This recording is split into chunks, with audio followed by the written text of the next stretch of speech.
maksud baik. Nah, kenapa saudara terkasih ada ayat itu? Karena sekali lagi, orang kalau dia betul-betul kawan, dia betul-betul mengasihi firman, dia kalau cinta kebenaran, itu dia tidak akan suka. Ada dosa itu tidak akan senang. Saudara. Ada dosa itu pasti akan dibongkar. Ada dosa itu pasti akan ditelanjangi. Itu orang yang mengasihi Tuhan. Saudara yang terkasih dalam Tuhan. Jadi mau lihat orang mengasihi Tuhan itu bukan lihat dari dia khotbah. Mau lihat orang mengasihi Tuhan, saya ulang lagi, bukan lihat dari dia saudaraku, apa yang dia lakukan, yang mungkin saudara lihat luar biasa secara tanda kutip rohani, bahasa rohnya, nubuatnya, mujizatnya, bukan. Lihatlah dari karakter hidupnya, saudara yang terkasih dalam Tuhan. Dia benci dosa, dia cinta kebenaran, itu orang mengasihi Tuhan. Tapi kalau dia tidak cinta kebenaran, dan dia tidak, saudaraku, benci dosa, dia jelas bukan mengasihi Tuhan. Meskipun saudara bilang, Bapak, dia pun karunia itu luar biasa, Bapak. Ya, saudara. Dia kalau doa bukan hanya tutup mata. Ya saudara, masih buka mata setengah saja sudah tahu semua. Ya saudara yang terkait. Apalagi dia tutup mata. Itu bukan patokannya orang mengasihi Tuhan. Orang mengasihi Tuhan itu sekali lagi dilihat dari karakter hidupnya. Selamat datang di channel YouTube Pendeta Ebenezer Playmo. Jangan lupa subscribe. Tema yang mau saya seberangkan bagi kita pada kesempatan ini, yaitu masih seputaran tentang kasih. Dan hari ini kita mau soroti dari kitab 1 Korintus pasal 13 ayat 13. 1 Korintus pasal 13 ayat yang ke-13. Saya mengajak kita semua akan membacakan teks ini bersama-sama. 1 Korintus 13 ayat yang ke-13. Baik, semua kita akan membacanya setelah hitungan yang ketiga. 1, 2, 3. Demikianlah tinggal ketiga hal ini, yaitu iman, pengharapan, dan kasih. Dan yang paling besar di antaranya ialah kasih. Bapak, Ibu, Saudara yang terkasih di dalam Tuhan Yesus Kristus, dari kalimat di ayat yang ke-13 itu, kita akan memperhatikan firman Tuhan ini di bawah tema kasih yang besar. Jadi jelas di situ dikatakan, dan kasih yang paling besar di antara ketiganya. Jadi saudara yang terkasih di dalam Tuhan.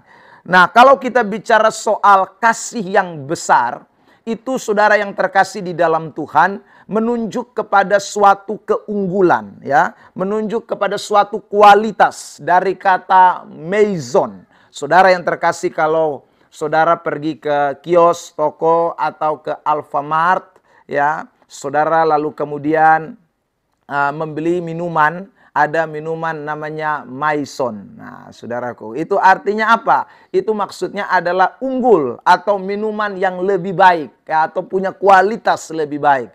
Nah, dari kata Maison itu, saudaraku, muncullah terjemahan di dalam Alkitab kita, yaitu kata besar. Ya, besar, kasih itu mempunyai keunggulan.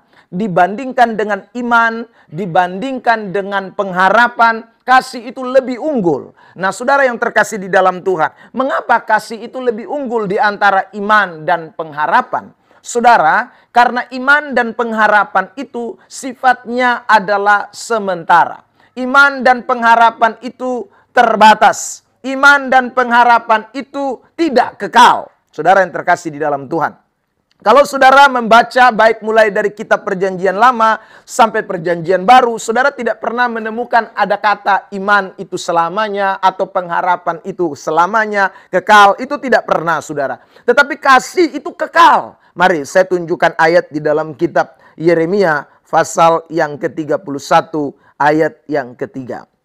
Begini firman Tuhan, Yeremia 31 ayat 3. Dari jauh Tuhan menampakkan diri kepadanya. Aku mengasihi engkau, dikatakan, dengan kasih yang kekal. Sebab itu aku melanjutkan kasih setiaku kepadamu. Kasih yang kekal, saudara. Mengapa kasih itu kekal? Karena kasih itu, saudara yang terkasih di dalam Tuhan, merupakan karakteristik Allah.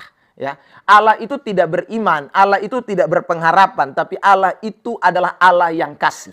Karena Allah itu kasih, maka saudara, kasih itu kekal. Sebagaimana Allah kekal, maka kasih juga kekal. Nah, karena itulah saudara, ketika Alkitab bicara soal kasih di dalam 1 Korintus 13, ayat yang ke-13, di situ dikatakan bahwa kasih itu lebih besar. Kasih itu lebih unggul dibandingkan dengan iman, dibandingkan dengan pengharapan. Karena kasih tidak berkesudahan. Kasih itu kekal. Kasih itu adalah karakteristik Allah. Kasih itu adalah sesuatu yang permanen, saudara yang terkasih. Maka Orang Kristen diminta untuk memiliki kasih itu. Diminta untuk memiliki, saudaraku, kasih itu di dalam dirinya. Sebab kalau kasih itu tidak di dalam diri kita, maka iman kita tidak bisa menjadi iman yang benar. Pengharapan kita tidak bisa menjadi pengharapan yang benar. Karena saudara, kalau yang utama, yang unggul, yang luar biasa itu saja tidak ada di dalam diri kita, bagaimana yang biasa-biasa itu bisa ada di dalam diri saudara dan saya? Nah, karena itulah kita penting sekali belajar tentang keunggulan kasih itu di dalam diri kita.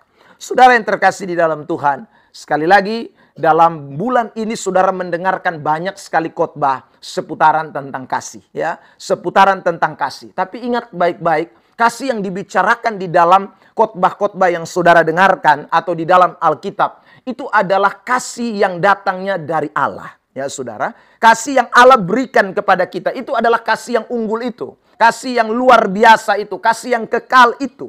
Nah, mari kita lihat 1 Yohanes pasal 4 ayat yang ke-7. Perhatikan, saya bacakan teks ini ya. 1 Yohanes pasal 4 ayat yang ke-7.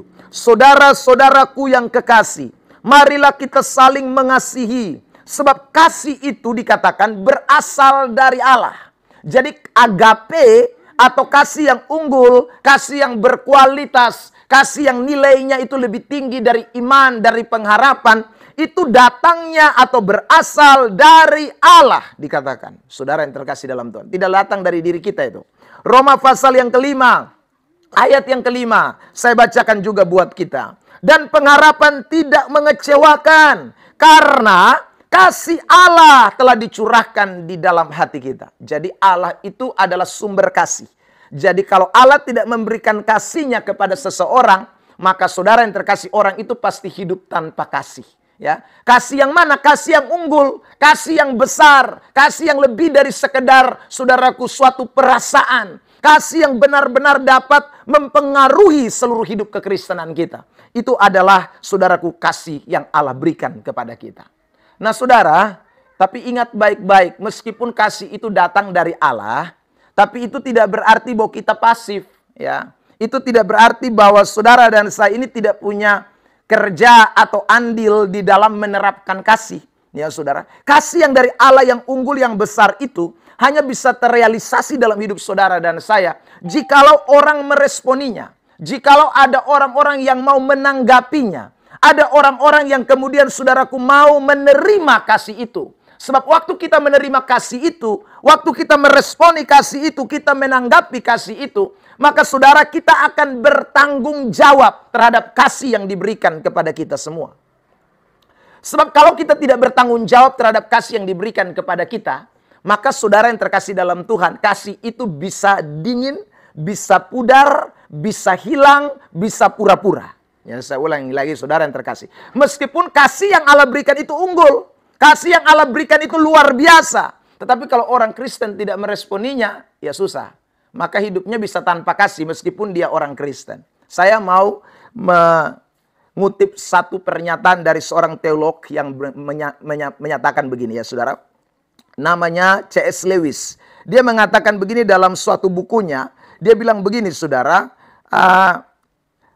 kasih agape atau kasih Allah itu berasal dari Allah. Tetapi manusia harus bekerja sama dengan Allah untuk membiarkan kasih ini mempengaruhi karakter dan hubungan mereka. Jadi saya ulang lagi ya, saudaraku. Jadi ini Lewis ini dia menerjemahkan itu kasih Allah yang diberikan kepada manusia itu. Dia bilang sama kita bahwa, saudaraku, manusia harus bekerja sama dengan Allah. Membiarkan kasih itu mempengaruhi karakter kita. Membiarkan kasih itu mempengaruhi hubungan kita satu dengan yang lain. Artinya, kalau kita tidak mau bekerja sama dengan Allah, kalau kita mau hanya Allah sendiri yang berperan dalam hidup kita, itu otomatis tidak akan pernah bisa muncul itu kasih Allah dalam hidup kita. Saudara yang terkasih dalam Tuhan. Maka jangan heran, banyak orang Kristen kasihnya bisa pura-pura. Banyak orang Kristen kasihnya bisa dingin. Banyak orang Kristen kasihnya bisa hilang. Lihat ayat-ayat yang mungkin saudara sudah baca beberapa kali di dalam pertemuan-pertemuan saudara dalam khotbah-khotbah tentang mengenai kasih. Yang pertama, saudara coba lihat ini ayat ya.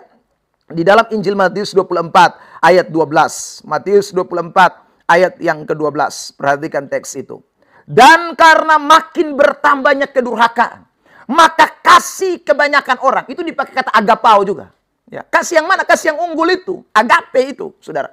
Tapi dikatakan makin dingin. Kenapa kok bisa dingin? Ya, saudaraku, karena orang tidak mau bekerja sama dengan Tuhan. Orang tidak respon, orang tidak mau bertanggung jawab terhadap kasih yang diberikan oleh Tuhan. Seperti yang dikatakan Lewis tadi. Maka kasih itu akan bisa jadi dingin, saudara. Nah, kalau kasih menjadi dingin, maka otomatis kedurhakaan, kejahatan akan tambah banyak. Kalau kejahatan tambah banyak, maka jenis-jenis kejahatan itu Anda bisa jabarkan. Mulai dari dendam, benci, amarah, saudara yang terkasih, apalagi iri hati. Pokoknya segala macam, perselisihan, perpecahan. Itu akan pasti terjadi. Kenapa? Karena kasih dingin. Kok kenapa kasih unggul itu, kasih besar itu, kasih yang luar biasa, kasih yang datang dari Allah bisa dingin? Pertanyaannya, itu bukan salah Allah, saudaraku. Tapi salah kita yang tidak meresponi kasih itu. Yang tidak mau bertanggung jawab terhadap kasih itu. Lihat lagi ini teks Roma pasal yang ke-12. Kitab Roma pasal yang ke-12. Saudara yang terkasih di dalam Tuhan. Kitab Roma pasal yang ke-12 ayat yang ke-9 mulai, saudara. Di sana dikatakan begini ya. Roma pasal yang ke-12. Hendaklah kasih itu jangan pura-pura. Kasih yang mana lagi? Agape juga, saudaraku. Jadi ternyata agape itu, yang kasih unggul itu ketika saudara tidak diresponi dengan baik, maka orang bisa mengalami yang namanya dingin kasihnya, atau kepura-puraan akan terjadi. Pura-pura itu dalam terjemahan asli Alkitab itu dipakai kata pakai topeng atau kemunafikan, saudara yang terkasih dalam Tuhan. Atau lebih tepatnya ada orang yang berperan tidak seperti dirinya. Ya saudara, seperti saudara nonton film misalnya. Ada orang yang berperan sebagai peran antagonis, saudara. Antagonis itu kan dia menjadi seorang yang begitu anarkis, ya. Dia menjadi gampang emosi, gampang marah, saudaraku yang terkasih. Tapi orangnya sebenarnya bukan begitu. Nah, itu namanya, saudaraku, pura-pura atau kemunafikan. Nah, saudara yang terkasih di dalam Tuhan, kehidupan kekristenan ini akan menjadi seperti itu. Saudara akan melakukan peran-peran yang sebenarnya saudara tidak mau ada di situ. Siapa di sini kalau kita tanya, mau kau hidup dalam kebencian? Tidak ada yang mau. Tapi kenapa kok dia perankan itu kebencian? Karena kasih agape itu mulai pura-pura. Ya. Kalau kita tanya, saudara, adakah yang mau, saudaraku, untuk bakalahi? Kan tidak ada orang mau. Atau bunuh orang, atau dendam, atau benci orang. Tidak ada yang mau. Tapi kenapa ada orang-orang yang memerankan peran itu? Sekali lagi, saudara yang terkasih. Karena kasihnya mulai pura-pura. Ketika kasih mulai pura-pura, ketika topeng kemunafikan itu mulai ada dalam hidup kekristenan, maka orang akan memerankan sesuatu yang sebenarnya bukan ciri dari hidupnya. Atau bukan karakternya. Atau bukan hidup orang Kristen itu sendiri. Nah, karena itu, pada kesempatan ini, saudara yang terkasih dalam Tuhan, kita mesti waspada nih. Ya. Supaya kasih yang Allah berikan kepada kita, yang diberikan lewat Roh Kudus, lewat Allah kepada saudara dan saya, itu tetap terjaga dengan baik, sehingga karakteristik hidup kita itu boleh menyenangkan Tuhan. Ada amin? Saudara yang terkasih dalam Tuhan. Di bagian lain, Efesus, jemaat Efesus, kitab Wahyu, pasal yang kedua. Kitab Wahyu, pasal yang kedua, saudara, ayat 4. Begini firman Tuhan. Namun demikian, aku mencela engkau karena engkau telah meninggalkan agapao, kasihmu. Itu kata kasihmu itu dipakai kata agape. Kasih yang mana? Kasih yang unggul tuh. Kasih yang, saudaraku, bukan kasih yang kecil, kasih yang besar, punya kualitas luar biasa. Tapi saudara lihat jemaat yang ada di Efesus itu juga meninggalkan kasih yang itu. Saudara yang terkasih dalam Tuhan. Nah, kalau orang sudah mulai meninggalkan kasih, saudara, orang kalau sudah mulai kasihnya dingin, orang kalau sudah mulai hidup di dalam kasih yang pura-pura, maka saudara yang terkasih di dalam Tuhan Yesus Kristus, cenderung orang itu akan memberi dirinya untuk, saudaraku, menjadi orang-orang yang lebih mengasihi dunia dibandingkan mengasihi Tuhan. Ya. Jadi kalau kita sudah tidak mulai hidup dalam kasih, kita tidak sungguh-sungguh kejar kasih, kita tidak lagi, saudaraku, buat kasih itu tetap panas, kita tidak buat kasih itu tetap menyala, itu akan membuat saudara dan saya menjadi orang-orang Kristen yang justru akan lebih mengasihi dunia dibandingkan mengasihi Tuhan. Perhatikan teks ini, saudara yang terkasih di dalam Tuhan. 1 Yohanes pasal yang kedua ayat 15 ya. Ini penyebab kenapa kasih jadi dingin, kasih jadi saudara hilang, kasih jadi pura-pura, itu karena ini, saudara. 1 Yohanes 2 ayat 15. Perhatikan. Janganlah kamu mengasihi dunia dan apa yang ada di dalamnya. Ya, saudara. Kenapa? Jikalau orang mengasihi dunia, penulis 1 Yohanes ini atau Rasul Yohanes bilang, maka kasih akan Bapa atau kasih yang unggul, kasih yang besar, kasih yang luar biasa tidak ada di dalam orang itu. Jadi saudara, jadi kalau orang sudah mulai kasihnya dingin, kasihnya pura-pura, kasihnya munafik, kasihnya saudara yang terkasih dalam Tuhan, apalagi tadi saya sebut, hilang, maka itu tanda bahwa sebenarnya dia cinta dunia. Ya, dia cinta dunia, saudara yang terkasih dalam Tuhan. Nah, sekarang saya mau tunjukkan kepada kita ciri-ciri yang lebih nyata. Kalau saya omong kasih dingin, kasih pura-pura, kasih saudaraku hilang, itu saudaraku wujud nyatanya seperti apa? Tadi meski saya sudah menggambarkan sedikit, tapi saya mau tunjukkan lebih eksplisit dari ayat-ayat firman Tuhan ini, supaya kita ini sungguh-sungguh boleh, saya rindu kita mengintrospeksi diri kita. Kasih saya sekarang ini ada pada posisi mana ini? Ya saudara, apakah masih kualitasnya unggul atau sudah mulai turun sedikit-sedikit? Ya, saya berharap kita waktu dengar firman ini saudara, kita mulai melihat, jangan saudara berpikir bahwa saudara beriman, saudara berpengharapan, tapi saudara tidak melihat kasihmu kepada Tuhan. Atau kasih Allah itu di dalam diri saudara. Ya. Semua kita, baik saya yang bicara, saudara yang mendengar, kita semua mulai mengintrospeksi diri kita. Saya punya kasih ini masih unggul atau sudah mulai pura-pura? Atau sudah mulai dingin? Atau sudah mulai hilang? Saudara, sebab kalau mulai dingin, mulai hilang, mulai pura-pura, maka cenderung kita akan lebih mengasihi dunia. Nah, orang yang mengasihi dunia itu terlihat jelas dalam ekspresi atau dalam action hidupnya. Mari kita lihat. Yang pertama, saudara yang terkasih dalam Tuhan. Nah. Ya. 2 Timotius 4 ayat 10. 2 Timotius pasal 4 ayat 10. Perhatikan teks ini ya. Saya bacakan ini. 2 Timotius 4 ayat 10. Karena Demas telah mencintai dunia. Itu dipakai kata agape. Ya. Maka apa yang terjadi? Akan mencintai dunia ini dan meninggalkan aku. Ia telah berangkat ke Tesalonika. Kreskes telah pergi ke Galatia. Dan Titus ke Dalmatia. Saudara lihat itu ayat. Demas telah mencintai dunia. Karena mencintai dunia, maka saudara dia meninggalkan Paulus. Kata meninggalkan Paulus di sana, saudara yang terkasih di dalam Tuhan, itu memberikan konotasi pengertian kepada kita bahwa bukan meninggalkan pribadi Paulus, tapi yang dimaksudkan adalah meninggalkan pelayanan yang sedang dikerjakan Paulus dan teman-teman yang lain. Saudara yang terkasih. Jadi orang kalau kasihnya mulai dingin, orang kalau kasihnya mulai pura-pura, orang kalau kasihnya sudah mulai hilang, saudara yang terkasih dalam Tuhan, maka dia akan mencintai dunia. Dan ekspresi orang yang mencintai dunia itu, pasti saudara yang terkasih dalam Tuhan, dia tidak akan menjadikan pelayanan sebagai yang prioritas, yang pertama, yang utama dalam dirinya, tetapi yang lain. Saudara yang terkasih dalam Tuhan. Ya, itu yang terjadi pada Demas. Demas karena lebih cinta dunia, ya, dia bilang, Paulus, sorry beta pamit, tahan dulu. Ya, saudara yang terkasih dalam Tuhan. Tidak tahu Demas mau urus apa di Tesalonika, saudara yang terkasih di dalam Tuhan. Tapi yang jelas dia sudah tidak mau melayani lagi. Yang jelas dia sudah punya kasih yang dingin kepada pelayanan. Kasih yang pura-pura, kasih yang saudaraku mulai hilang dari pelayanan. Saudara yang terkasih dalam Tuhan. Makanya waktu Yesus bicara tentang orang yang mau melayani Tuhan. Saudara yang terkasih dalam Tuhan. Mari kita perhatikan teks ini ya. Lukas pasal yang ke-9. Ini teks yang sering kita baca. Ayat 58 mulai. Lukas pasal yang ke-9. Ayat yang ke-8 mulai. Saudara yang terkasih. Ya. Saya bacakan. Ayat yang ke-8 lagi. 58 maksud saya. Lukas 9 ayat yang ke-58 mulai. Saya bacakan ini teks buat kita semua, saudara yang terkasih. 57 ya.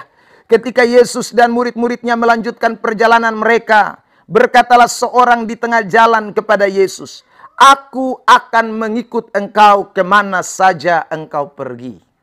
Yesus berkata kepadanya, serigala mempunyai liang dan burung mempunyai sarang, tetapi anak manusia tidak mempunyai tempat untuk meletakkan kepalanya. Lalu ia berkata kepada seorang lain, ikutlah aku. Tetapi orang itu berkata, izinkanlah aku pergi dahulu menguburkan Bapakku. Saudara, saya kaitkan dengan cerita tadi di dalam suratan Timotius pasal yang keempat ayat 10, surat 2 Timotius. Jadi Demas pergi tinggalkan Paulus ini tidak tahu. Dia pergi cari liangkah? Dia pergi cari sarangkah? Atau dia pergi untuk kubur Bapa?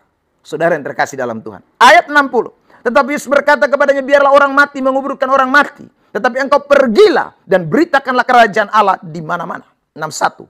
Dan seorang lain lagi berkata, aku akan mengikut engkau Tuhan, tetapi izinkanlah aku pamitan dahulu dengan keluargaku.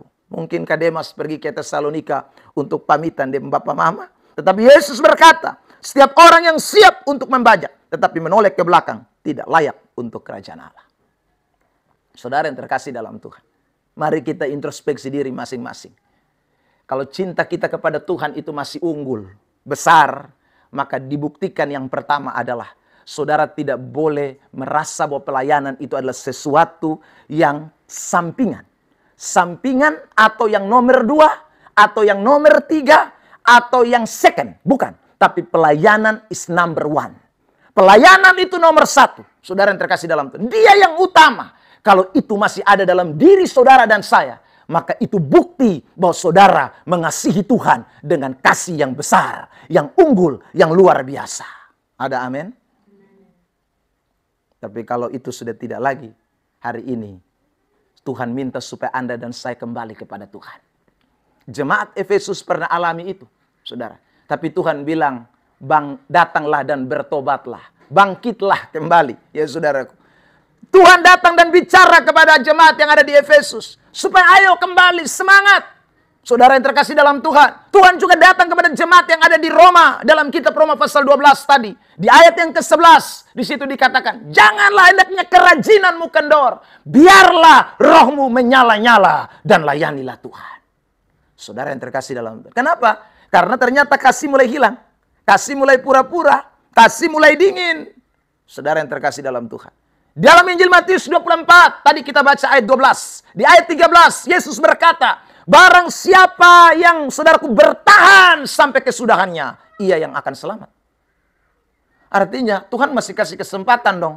Ya, meskipun terkadang kita mungkin sama kayak Demas. Yang mulai menempatkan pelayanan sebagai second time. Waktu yang kedua, saudaraku. Bukan lagi waktu yang prioritas. Saudara yang terkasih dalam Tuhan. Mungkin ada hal-hal tertentu dalam diri kita seperti Lukas pasal 9. Yang mulai mencuri perhatian kasih itu, saudara. Sehingga Tuhan kita nomor 2-kan. Tuhan kita kesampingkan. Tuhan kita abaikan, saudara yang terkasih dalam Tuhan. Kelihatannya sepele. Tapi itu menunjukkan ciri bahwa sebenarnya kasih di dalam diri kita sudah tidak besar. Kasih sudah tidak unggul lagi dalam diri kita. Ketika pelayanan kita mulai nomor 2 dan nomor 3-kan. Nah, hari ini kita semua yang dengar firman, saya ulang lagi. Siapapun kita termasuk saya yang bicara.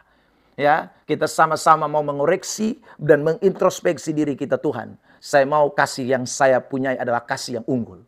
Kasih besar, kasih agape. Yang tidak boleh, saudaraku, surut, tidak boleh dingin oleh karena apapun. Saudara yang terkasih dalam Tuhan. Tidak ada yang bisa menggantikan posisi kasih itu di dalam diri kita sekalian. Itu hal yang pertama yang kita bisa lihat ketika kasih orang sudah mulai kepada hal dunia. Jadi saya ulang, mungkin dia masih Kristen nih. Ya. Mungkin dia juga masih masuk gereja. Tapi ketika dia sudah menempatkan pelayanan nomor 2, nomor 3. Oh, itu berarti sudah menunjukkan. Sebenarnya kasihnya sudah tidak unggul lagi. Saudara yang terkasih dalam Tuhan. Kalau saudara baca 1 Korintus 13. Waduh, itu jemaat bukan main-main. Dong masih bahasa roh. Dong masih, saudaraku yang terkasih, apa lagi ya? Punya nubuat. Masih beriman. Masih semua. Tapi ternyata kasihnya yang mulai parah. Ketika kasih mulai parah. Saudara yang terkasih dalam Tuhan, itu sebenarnya kasih kita sudah tidak unggul lagi di hadapan Tuhan. Yang kedua, saudara yang terkasih di dalam Tuhan Yesus Kristus. Apa yang kita bisa lihat dari ciri orang yang sudah sebenarnya kasihnya sudah tidak unggul atau tidak besar. Karena dunia mulai mempengaruhi, ya. Karena dunia mulai menarik perhatiannya. Yang kedua, saudara, Mari kita perhatikan 1 Yohanes pasal 2 tadi, ayat 16 sekarang. Tadi kita baca ayat 15, tapi sekarang kita akan memperhatikan ayat yang ke-16. Saudara yang terkasih di dalam Tuhan. Mari lihat baik-baik ini ayat. 1 Yohanes pasal 2 ayat yang ke-16. Saya bacakan ini teks buat kita. Sebab semua yang ada di dalam dunia, yaitu keinginan daging dan keinginan mata, serta keangkuhan hidup, bukan berasal dari Bapa, melainkan dari dunia. Ayat 15 bicara soal kasih. Ya saudara. Ayat 16 itu dikaitkan dengan segala sesuatu yang ada di dalam dunia. Jadi orang kalau mengasihi dunia dan segala yang ada di dalamnya, itu berarti mengasihi keinginan mata, mengasihi keangkuhan hidup, mengasihi keinginan daging. Saudara yang terkasih. Dengan kata lain begini.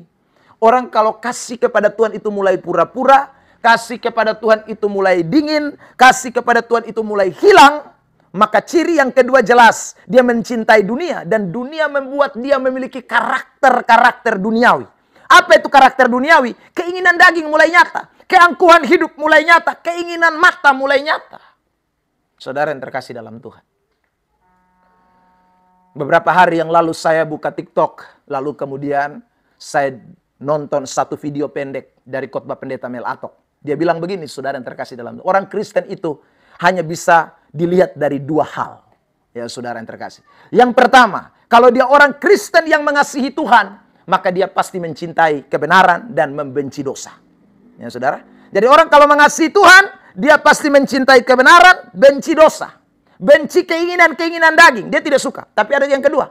Kalau itu orang Kristen, dia tidak mengasihi Tuhan, lebih mengasihi dunia. Otomatis dia benci kebenaran dan dia cinta dosa. Saudara yang terkasih dalam Tuhan. Ya, kita harus ingat itu. Jadi kalau saudara kita mulai lihat ada orang-orang yang lebih cinta dosa dibanding cinta kebenaran, itu tanda sebenarnya Yesus tidak mengasihi Tuhan. Memang masih Kristen, tapi sudah tidak lagi punya kasih unggul, tidak punya lagi kasih besar, sudah tidak ada lagi agape di dalam dirinya. Kalau toh ada, sudah mulai dingin, sudah mulai pura-pura, sudah mulai hilang. Saudara yang terkasih dalam Tuhan.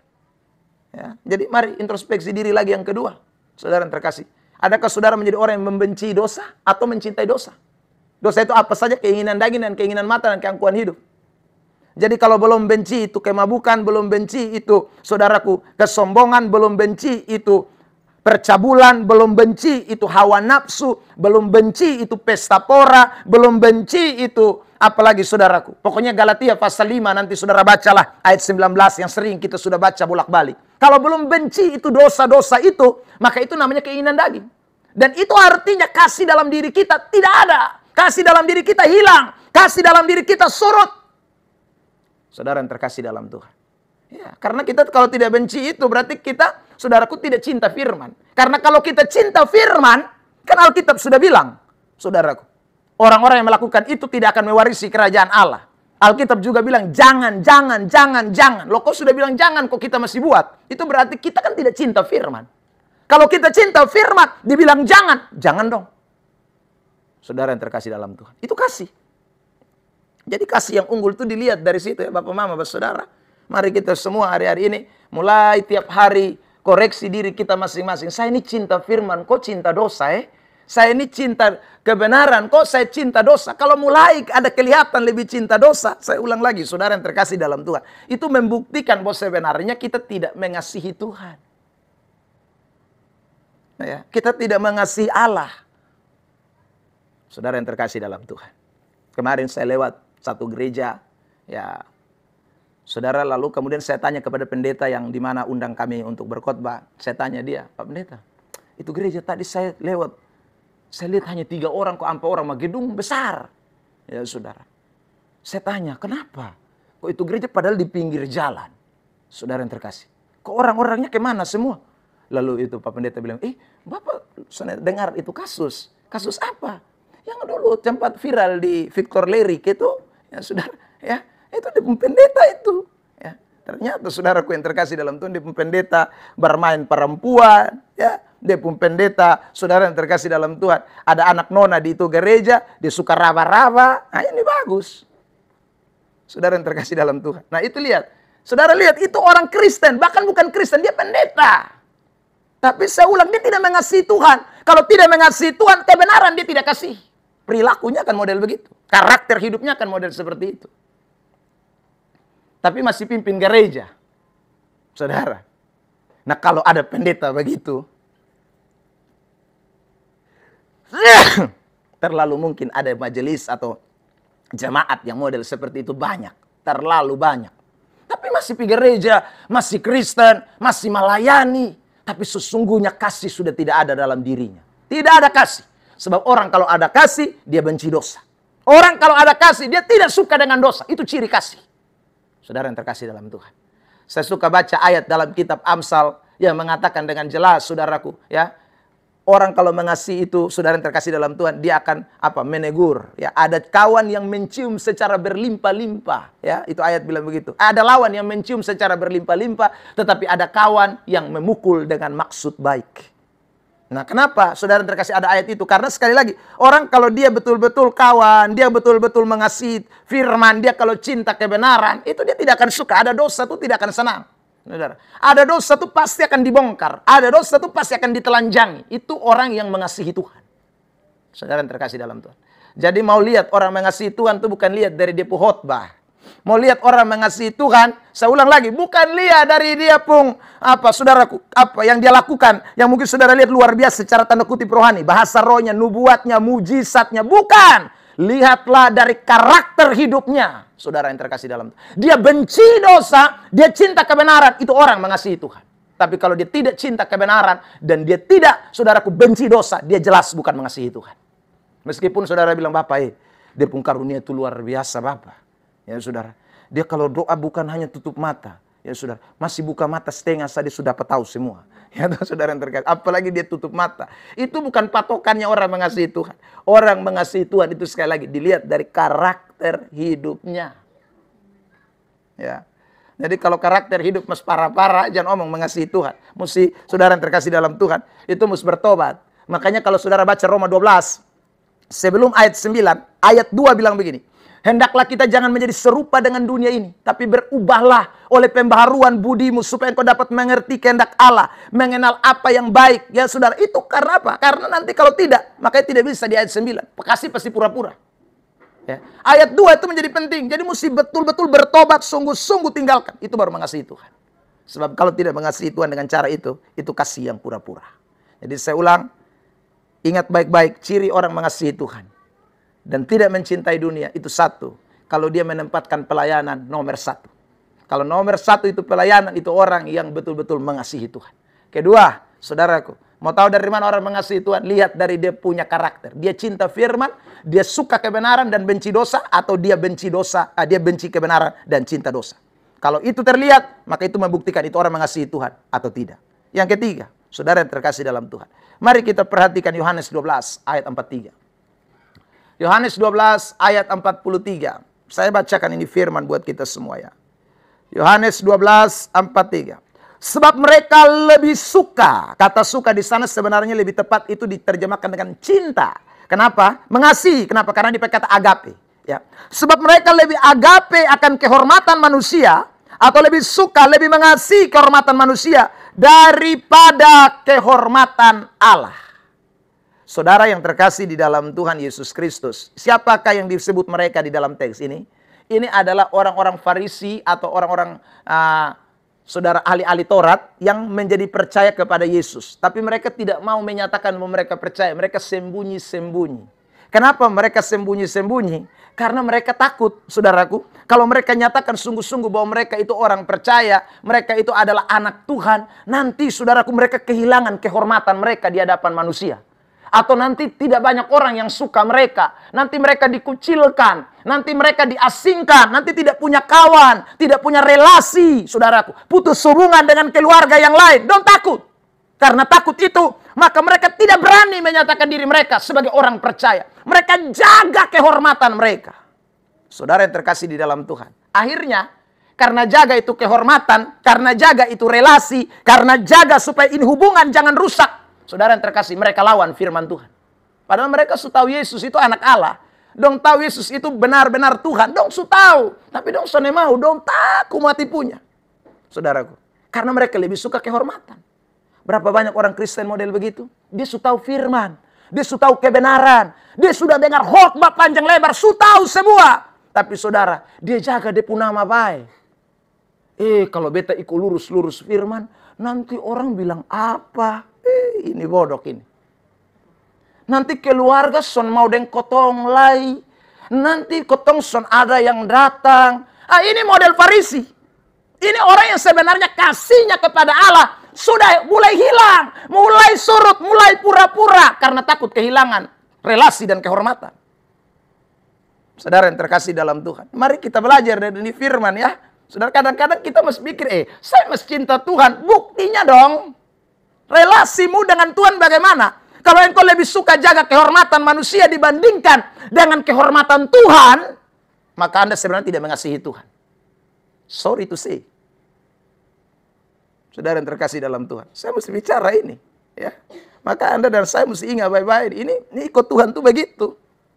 Memang kadang-kadang botong dilematis. Ya saudara, mau ikut begini, pikir setengah mati botong. Tapi itu Alkitab ya. Sana bisa tidak nah. Botong ikut Tuhan tuh memang begitu. Mesti ambil pilihan, keputusan.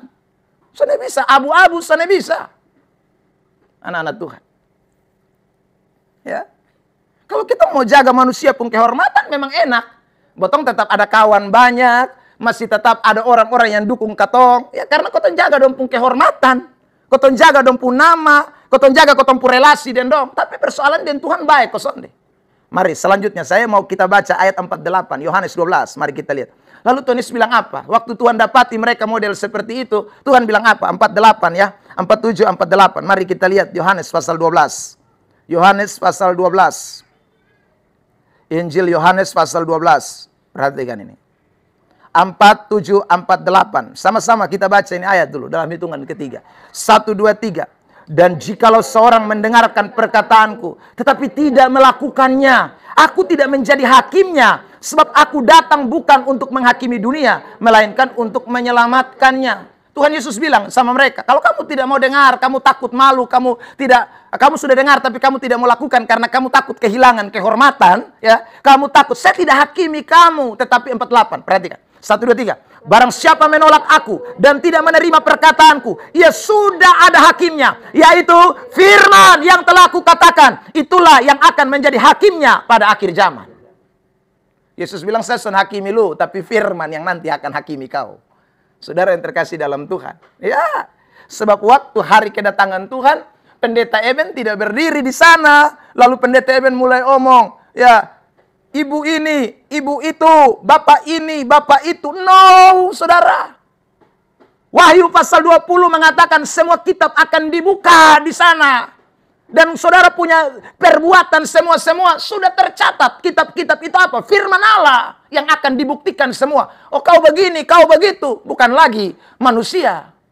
Begitu juga waktu saudara dengar firman Allah. Bukan pendeta yang menghakimi saudara. Yesus sendiri waktu dia khotbah dia bilang bukan saya yang menghakimi kamu. Firman yang menghakimi kamu.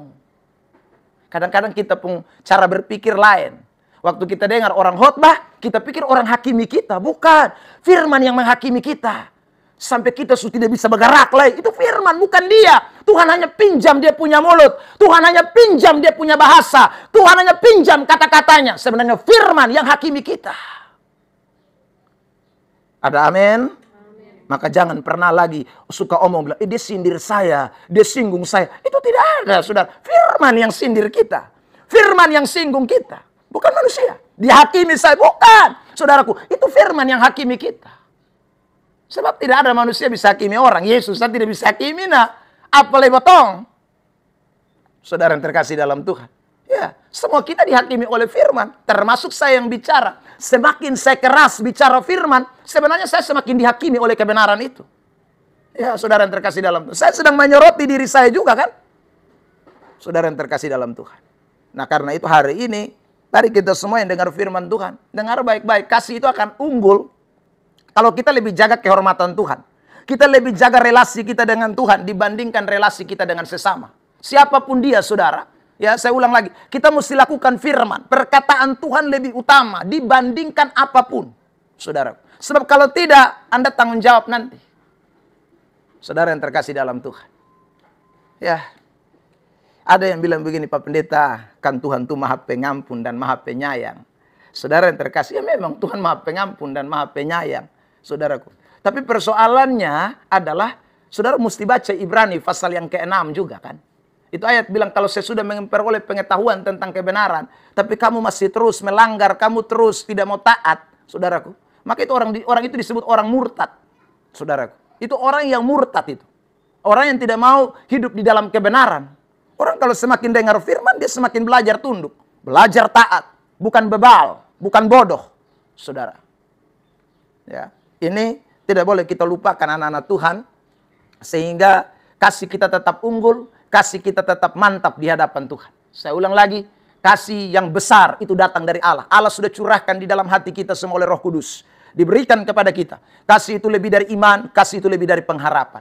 Tapi jangan sampai kita tidak respon kasih itu. Sehingga dunia menarik kita. Dunia membawa kita kepada hal-hal yang tadi saya sebutkan 3. Pelayanan kita abaikan karena kita lebih cinta dunia seperti Demas. Atau saudara yang kedua, kita menjadi orang-orang Kristen yang mulai mengasihi dunia dan segala-galanya yang ada dalamnya. Keinginan mata, keinginan daging, kangkuhan hidup. Lalu kita tidak mengasihi Tuhan. Atau yang ketiga, kita cari penghormatan manusia, kita cari relasi manusia. Akhirnya kita lupa membangun relasi kita dengan Tuhan. Saya tutup dengan ayat terakhir. Galatia pasal 1 ayat 20. Kitab Galatia pasal 1 ayat yang ke-20. Saudaraku. Ayat 10 ya. Saya salah sebut ayat. Ayat 10. Galatia pasal 1 ayat 10 sebagai ayat penutup buat kita semua. Kita baca ya dalam hitungan ketiga bersama-sama sebagai ayat terakhir buat kita semua pada sore hari ini. Ya, 1, 2, 3. Jadi bagaimana sekarang? Adakah ku cari kesukaan manusia atau kesukaan Allah? Adakah ku coba berkenan kepada manusia? Sekiranya aku masih mau mencoba berkenan kepada manusia, maka aku bukanlah hamba Kristus. Jadi Paulus bilang, saya cari apa? Manusia pun suka kok, Tuhan pun suka. Kehormatan manusia kok, kehormatan Tuhan. Ya saudara, relasi dengan Tuhan kok, relasi dengan manusia. Itu penting. Pertanyaan yang sama kita mesti ajukan bagi diri kita masing-masing. Tuhan, saya ada di dunia ini mau suka siapa? Kau suka Tuhan atau kau suka manusia? Saudara yang terkasih, kalau kita mau sukakan Tuhan, lakukan firman Allah. Jadikan firman Allah lebih penting di atas segala-galanya. Tuhan berkati kita dengan firman Tuhan. Haleluya. Mari kita mau bersyukur buat firman Allah.